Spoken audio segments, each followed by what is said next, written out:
Hi, I'm Dr. Elise Martin, and this is Decoding Autism Now, where we translate complex biology into clear, useful stories.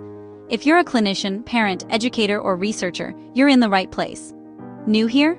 Please subscribe and hit the bell so you don't miss future episodes. Having normal calcium levels on your labs may not show the whole story. What if your labs show that your calcium is normal, but inside your neurons excess calcium could be screaming a different message? Too much calcium inside the neural cells could disrupt signaling, leaving the cell confused about what to do next. Today, we connect the dots: calcium, adenylyl cyclase, tryptophan, IDO, and the kynurenine pathway, to show how inflammation can hijack the brain's communication system. In a few of our previous episodes, we've explored pieces of autism's bigger puzzle. Calcium is the on-off spark for many brain signals. Adenylyl cyclase, especially AC1 and AC8, turns calcium's rhythm into CAMP, the second messenger that drives learning and adaptation. We also examined how sex differences in stress can overwork AC1 char AC8, making signals faint or noisy. And we met IDO, the police officer of inflammation, who diverts tryptophan away from serotonin and melatonin into the kynurenine pathway, smart in a crisis, but risky when it never turns off. Today, we connect these threads.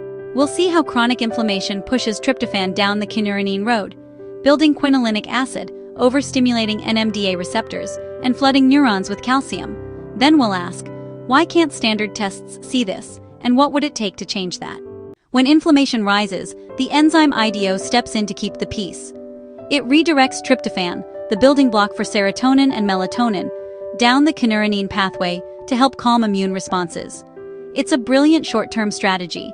But if inflammation keeps burning, this detour stays open too long. The pathway starts overproducing quinolinic acid, an excitotoxin. A smart defense becomes a hazard.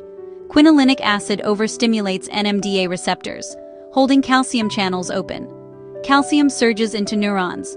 For a moment, that calcium powers essential signaling, but sustained flooding overheats the circuit.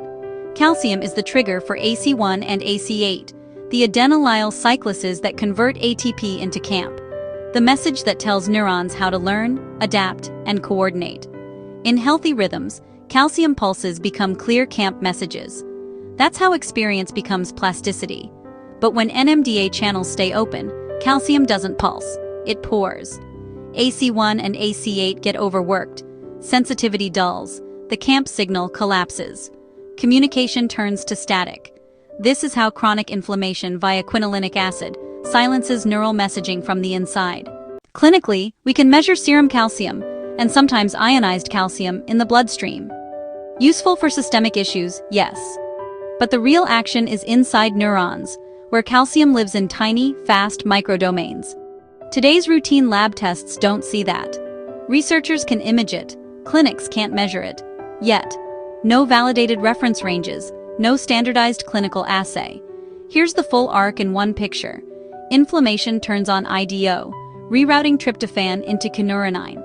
With chronic drive, quinolinic acid builds, NMDA receptors stick open, calcium floods in, AC1 to AC8 burnout, and CAMP messaging fades. Behaviorally, the brain struggles with flexibility, attention, and sensory balance, features we often see in autism and related conditions.